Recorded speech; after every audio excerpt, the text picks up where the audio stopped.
Pavani తానారి vlogs. ఈ vlog ఏంటి అంటే ఈవినింగ్ ఈవెంట్ అయిపోయాక మేము ఎక్కడికి వెళ్ళాము అని చెప్పి, ఈవెంట్ అయిపోయిన తర్వాత మేము ఇంటికి అయితే వచ్చేసి ఒక గంట రెస్ట్ తీసుకుందాం అనుకున్నాను. కానీ డాటర్ అండ్ డాడీ ఉన్నారు కదా, అస్సలు మన ప్లాన్ ఒకటైతే వాళ్ళ ప్లాన్ ఇంకొకటి అనమాట. అనుకున్నదొక్కటి అయినది ఒక్కటి బోల్తా కొట్టిందిలే. వాళ్ళ ప్లాన్ ఏంటో మీరు తెలుసుకోవాలంటే ఈ బ్లాగ్ తప్పకుండా చూడాలి.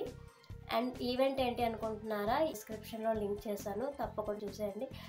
అండ్ ఈ వీడియో నచ్చినట్లయితే తప్పకుండా లైక్ చేయండి అండ్ సబ్స్క్రైబ్ కూడా. ఆ రోజు ఇంట్రో ఇవ్వడం కుదరలేదు, అందుకే ఇప్పుడు ఇంట్రో ఇచ్చేసి త్వరగా మనం వీడియోలోకి వెళ్ళిపోదాం. Let's get this vlog started.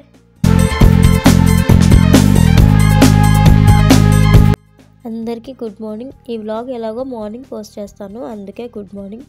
Let's talk about dad and daughter promises.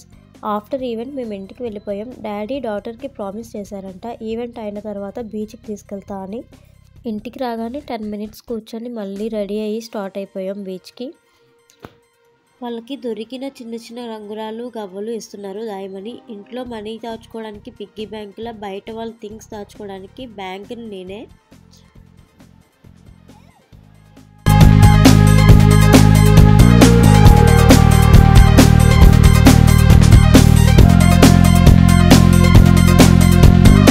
వాళ్ళ డాడీ ఎలాగో ప్రామిస్ చేశారు కదా, నేనైతే ఒక కండిషన్ పెట్టాను, బీచ్లో తడవకూడదని.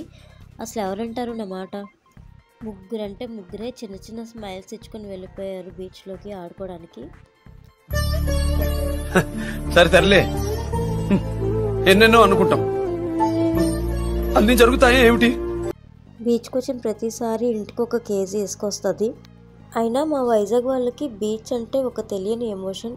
ఆడి అలసిపోయేది ఇక్కడే, అలసిపోయి వచ్చిన మనసుకి రీఫ్రెష్ అయ్యేది ఇక్కడే.